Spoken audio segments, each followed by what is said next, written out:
नमस्कार विद्यार्थियों, आप सभी का मेरे YouTube चैनल पर स्वागत है। अभी आप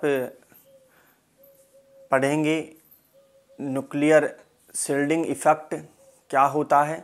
कल हमने चर्चा कर ली थी टाइप्स ऑफ प्रोटॉन की, और आज का हमारा टॉपिक रहने वाला है न्यूक्लियर शील्डिंग इफ़ेक्ट, जिसे हिंदी में बोलते हैं नाभिकीय परिरक्षण प्रभाव। जी हाँ, नाभिकीय परिरक्षण प्रभाव। ये क्या होता है नाभिकीय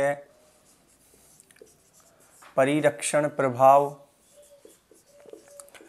परिरक्षण प्रभाव जिसे द्विभाषी छात्र समझ सकेंगे। न्यूक्लियर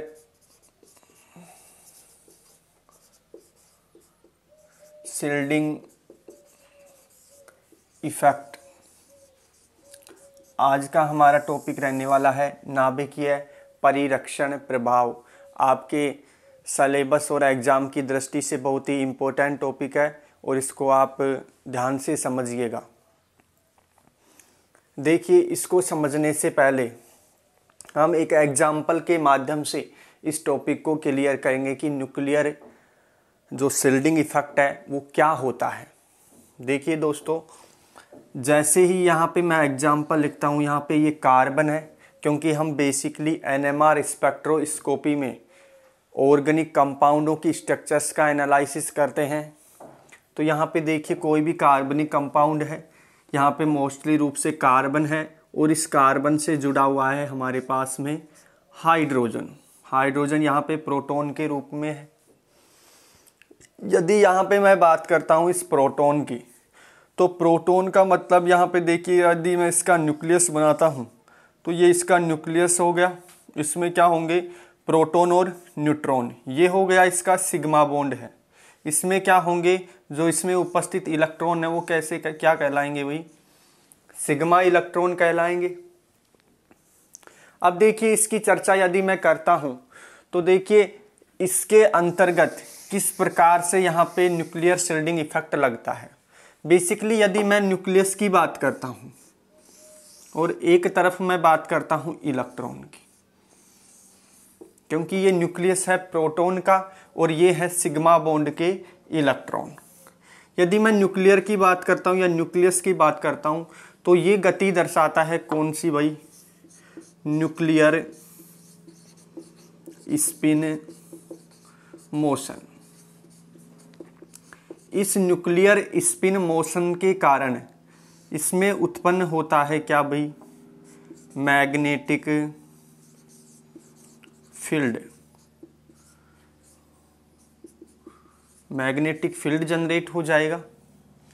यदि यहाँ पे मैं बात करता हूँ इलेक्ट्रॉन की, क्योंकि इलेक्ट्रॉन भी दो प्रकार के मोशन प्रदर्शित करता है, बेसिकली ऑर्बिटल मोशन और स्पिन मोशन, जिसके कारण से मैग्नेटिक फील्ड उत्पन्न होगा, जिसे हम बोलेंगे इंड्यूस्ड मैग्नेटिक फील्ड। यहाँ पे ये भी मोशन प्रदर्शित करेगा, स्पिन एंड ऑर्बिटल मोशन, जिसके कारण से उत्पन्न होने वाला मैग्नेटिक फील्ड को हम कह रहे हैं इंड्यूस्ड मैग्नेटिक फील्ड, जिसे हिंदी में बोलते हैं प्रेरित चुंबकीय प्रभाव या प्रेरित चुंबकीय क्षेत्र। यहाँ पे हमने दो ही बातें की हैं। न्यूक्लियस के कारण जो उत्पन्न हो रहा है मैग्नेटिक फील्ड, और सिग्मा इलेक्ट्रॉन के कारण उत्पन्न हो रहा है इंड्यूस्ड मैग्नेटिक फील्ड।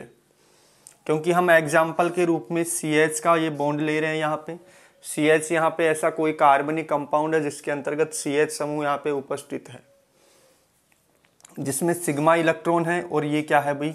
न्यूक्लियस है हमारा। तो यहाँ पे न्यूक्लियस के कारण मैग्नेटिक फील्ड और सिग्मा इलेक्ट्रॉन के कारण इंड्यूस्ड मैग्नेटिक फील्ड। आपको ये टर्मिनोलॉजी समझनी होगी कि मैग्नेटिक फील्ड और इंड्यूस्ड मैग्नेटिक फील्ड ये क्या होते हैं, इसके ऊपर चर्चा करते हैं हम। क्योंकि ये न्यूक्लियर स्पिन मोशन के कारण उत्पन्न हुआ जो क्षेत्र है वो मैग्नेटिक फील्ड, ये किस प्रकार से जनरेट हो रहा है? न्यूक्लियस के कारण, और ये इंड्यूस्ड मैग्नेटिक फील्ड है वो किसके कारण उत्पन्न हो रहा है, सिग्मा इलेक्ट्रॉन के कारण, क्योंकि यहाँ पे इस बॉन्ड के अंतर्गत क्या है, सिग्मा बॉन्ड है यहाँ पे, और इसमें उपस्थित जो इलेक्ट्रॉन है वो कैसा इलेक्ट्रॉन है, सिग्मा इलेक्ट्रॉन है। इसको मिटा देता हूं मैं, यहां तक आप समझ चुके होंगे।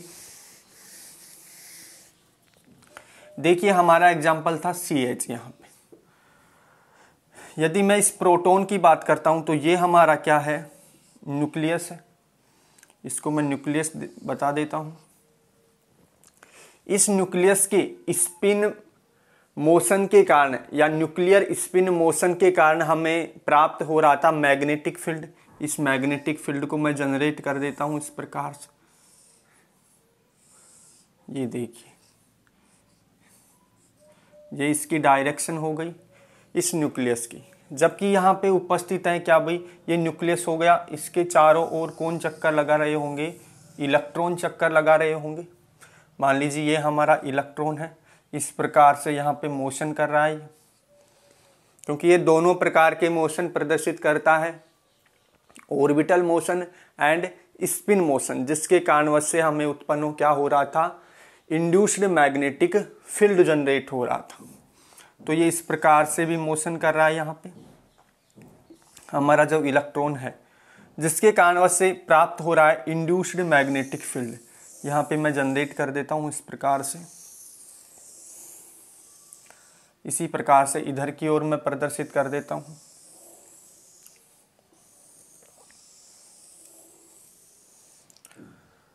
ये इसकी डायरेक्शन दे देता हूँ, ये इसकी डायरेक्शन हो गई, ये नीचे की ओर, ठीक है, इस प्रकार से। तो इलेक्ट्रॉन के कारण इसको मैं लिख देता हूं इंड्यूस्ड मैग्नेटिक फील्ड। ये इसके कारण, न्यूक्लियस के कारण उत्पन्न हो रहा है हमारे पास में मैग्नेटिक फील्ड, इस प्रकार से। अब देखिए, जब भी हमने स्पिन स्टेट में न्यूक्लियस को बांटा था या नाभिकीय चुंबक को, हमने पूर्व कक्षाओं को याद कीजिए आप, जब भी हमने न्यूक्लियस या नाभिकीय चुंबक को बाह्य चुंबकीय क्षेत्र में रखा था तो हमें दो स्टेट प्राप्त हो रही थी, जिसका एक का नाम था अल्फा स्पिन स्टेट और एक का नाम था बीटा स्पिन स्टेट। जिसके लिए स्पिन स्टेट के लिए मान आ रहा था, अल्फा के लिए आ रहा था +½ और यहाँ पे बीटा स्टेट के लिए आ रहा था -½ ऐसी वैल्यू आ रही थी। क्योंकि जब हमने बाह्य चुंबकीय क्षेत्र को या अप्लाई किया था नाभिकीय चुंबक के ऊपर, तब हमारे पास में जो हमारे नाभिकीय चुंबक थे वो वहाँ पे अनियमित प्रकार की गति प्रदर्शित कर रहे थे। जैसे ही हमने वहाँ पे लगा दिया एक्सटर्नल मैग्नेटिक फील्ड, तो वहाँ पे देखिए, एक तो डायरेक्शन में जो ऊपर की तरफ डायरेक्शन थी वो था हमारे पास में अल्फा स्पिन स्टेट, और जो अल्फा स्पिन स्टेट के जो विपरीत और डायरेक्शन थी जिन नाभिकीय चुंबकों की, तो वो स्पिन स्टेट कहला रही थी बीटा स्पिन स्टेट।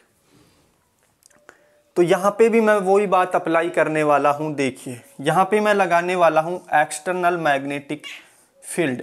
यहाँ पे मैं लगा रहा हूँ एक्सटर्नल मैग्नेटिक फील्ड का मतलब बाह्य चुंबकीय क्षेत्र लगा रहा हूं, जिसे मैं H0 से प्रदर्शित कर रहा हूं, या H0 या H0 से यहां पे मैं प्रदर्शित कर रहा हूं। तो देखिए, अब आप देख पा रहे होंगे कि ये डायरेक्शन ऊपर की ओर है, तो ये है बाह्य चुंबकीय क्षेत्र की डायरेक्शन। जबकि यहाँ पे मैं बात करूं induced magnetic field and nucleus द्वारा उत्पन्न हुआ मैग्नेटिक फील्ड की डायरेक्शन है नीचे की ओर। तो मैं इधर प्रदर्शित कर देता हूं कि ये तो हो गई इंड्यूस्ड मैग्नेटिक फील्ड की डायरेक्शन एंड ये हो गई एक्सटर्नल मैग्नेटिक फील्ड की डायरेक्शन। ये एक दूसरे के क्या है भाई, अपोजिट डायरेक्शन है। तो देखिए, ये नाभिकीय परिरक्षण प्रभाव क्या हो रहा है और ये कैसे लग रहा है। देखिए, जो एक्सटर्नल मैग्नेटिक फील्ड डायरेक्ट लगना चाहिए था न्यूक्लियस के ऊपर, वो नहीं लग पा रहा है। क्यों नहीं लग पा रहा है? यदि लग भी पा रहा है तो क्या लग रहा है भाई, बहुत ही कम। तो वो क्यों कम अनुभव कर पा रहा है ये न्यूक्लियस एक्सटर्नल मैग्नेटिक फील्ड को? इस परिरक्षण प्रभाव, यानी कि ये आवरण बन गया है यहाँ पे, और वो आवरण किसका है भाई? इंड्यूस्ड मैग्नेटिक फील्ड का। तो इसको शिल्डेड कर रहा है या इसको रक्षित कर रहा है कौन? इलेक्ट्रॉनों द्वारा उत्पन्न हुआ इंड्यूस्ड मैग्नेटिक फील्ड इसको, न्यूक्लियस को आवृत कर रखा है, चारों तरफ से घेर रखा है, जिसके ऊपर इस पर आक्रमण करने वाला जो एक्सटर्नल मैग्नेटिक फील्ड है वो नहीं लग पा रहा है, या फिर इसका अनुभव हमारा जो न्यूक्लियस है बहुत ही कम कर पा रहा है, जिसके कारणवश से क्या होगा भाई? उसके ऊपर चर्चा करते हैं कि यदि एक्सटर्नल मैग्नेटिक फील्ड तरीके से नहीं लग पा रहा है तो क्या होगा, और ये क्यों बहुत ही जरूरी है। इतना आप समझ चुके होंगे कि नाभिकीय परिरक्षण प्रभाव क्या होता है, कि जब भी हम न्यूक्लियस के ऊपर एक्सटर्नल मैग्नेटिक फील्ड लगाते हैं तो न्यूक्लियस के चारों तरफ या सिग्मा बॉन्ड के जो इलेक्ट्रॉन हैं उनके द्वारा जनरेट हुआ इंड्यूस्ड मैग्नेटिक फील्ड, उसके जो लगा हुआ एक्सटर्नल मैग्नेटिक फील्ड है उसका न्यूक्लियस बहुत ही कम अनुभव कर पाता है, जिसके कारणवश से क्या होता है, जो स्पेक्ट्रम है उसके अंतर्गत जो हमारा स्पेक्ट्रा हमें प्राप्त होने वाला है, तो वहाँ से वो विकिरणों का जब अवशोषण करेगा तो वो अत्यधिक उच्च ऊर्जा वाली और वहाँ पे उच्च आवर्ती वाली विकिरणों की तरफ हमारा जो सिग्नल होगा या जो स्पेक्ट्रा के अंतर्गत जो सिग्नल होगा वो उच्च ऊर्जा क्षेत्र की ओर खिसक जाता है। यही क्या कहलाता है? नाभिकीय परिरक्षण प्रभाव। तो यहाँ पे समझ पा रहे होंगे इस बात को, क्योंकि जब हम बाह्य चुंबकीय क्षेत्र को यहाँ पे मैं लिख देता हूँ,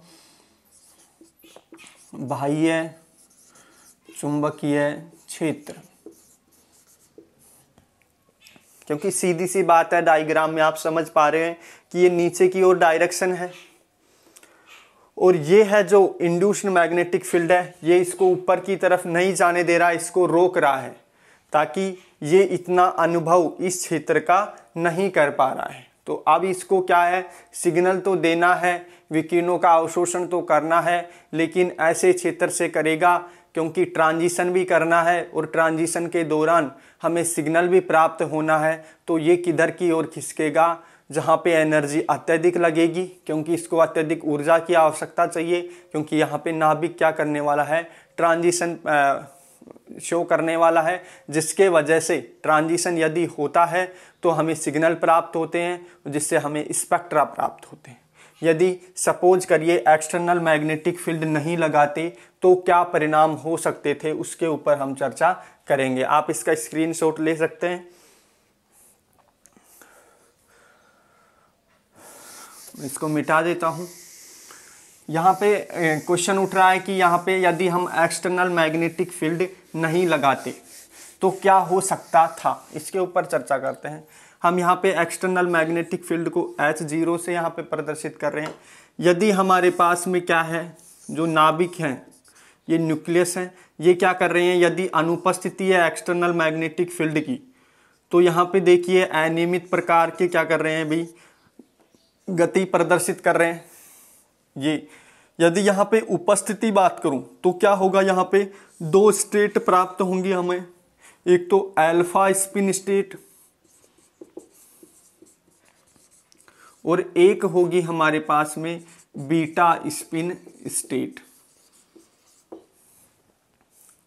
यहाँ पे इनका अलाइनमेंट यहाँ पे ऊपर की तरफ हो जाएगा, यानी पे रेगुलर हो जाएगा इस प्रकार से न्यूक्लियसों का ऊपर की डायरेक्शन में, और बीटा की इसके एंटी हो जाता है, विपरीत हो जाता है। तो अब क्या होगा, ये क्या हो गया, निम्न ऊर्जा स्तर हो गया, इसे मैं लिख देता हूं निम्न ऊर्जा स्तर। ये क्या है, अत्यधिक स्थायी स्टेट है, स्टेबल स्टेट है। जबकि यहाँ पे देखिए बीटा स्टेट क्या है, यहाँ पे इसकी एनर्जी अत्यधिक है, और यहाँ पे क्या हो गया, इसे मैं बोल देता हूँ उच्च ऊर्जा स्तर। तो इसकी तुलना में ये क्या है, लेस स्टेबल है। तो हमारा जो न्यूक्लियस होगा तो कहाँ से कहाँ पे जाएगा, ये जो न्यूक्लियस है ये कहाँ से, एनएमआर, यहाँ पे स्पेक्ट्रोस्कोपी पढ़ रहे हैं तो यहाँ पे यदि विकिरणों का अवशोषण होगा तो रेडियो क्षेत्र से होगा। तो यदि उन विकिरणों का वो क्या करता है, ये न्यूक्लियस अवशोषण करके कहाँ पे चला जाता है, ये बीटा स्टेट में चला जाता है और ऊर्जा का उत्सर्जन करके, ये एनर्जी हमने उत्सर्जित कर दी, वापस से कहाँ पे आ जाता है, निम्न ऊर्जा स्तर पे आ जाता है। तो हमें क्या प्राप्त होता है, इस प्रकार से ये सिग्नल प्राप्त होता है और इस प्रकार से हमें स्पेक्ट्रा मिलता है। यदि यहाँ पे मैं बात करूँ, यदि इस के अंतर्गत यदि ये इफेक्ट लग रहा है या परिरक्षित कर रहा है, तो इस स्पेक्ट्रा को देखिए क्या होगा, इसमें क्या चेंजमेंट होंगे, ये निम्न ऊर्जा हो गई और ये क्या हो गई, उच्च ऊर्जा।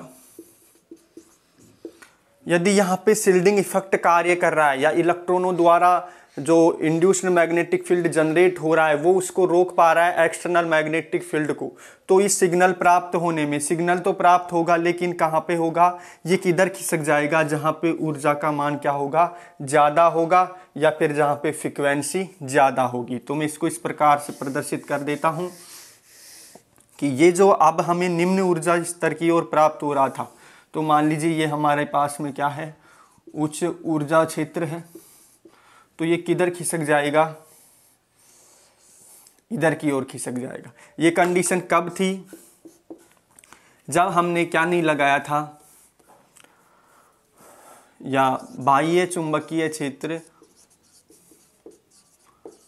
नहीं लगाया था, या यहाँ पे एक्सटर्नल मैग्नेटिक फील्ड नहीं अप्लाई किया गया था, या यहाँ पे परिरक्षण प्रभाव प्रदर्शित नहीं कर रहा था, तब तो ये कंडीशन पे सिग्नल प्राप्त हो रही थी। जैसे हमने यहाँ पे एक्सटर्नल मैग्नेटिक फील्ड लगाया तो जिससे क्या हो गया, शिल्डिंग इफेक्ट कार्य करने लग गया, जिसकी वजह से हमारे पास में सिग्नल किधर की ओर खिसक जाते हैं, उच्च ऊर्जा की तरफ, या फिर हमारे पास में सिग्नल किधर की ओर खिसक जाते हैं जहाँ पे क्या रहती है भाई, फ्रिक्वेंसी क्या रहती है, अत्यधिक रहती है। तो आशा करता हूँ आप सभी को समझ में आया होगा क्या होता है न्यूक्लियर शिल्डिंग इफेक्ट और किस प्रकार से कार्य करता है।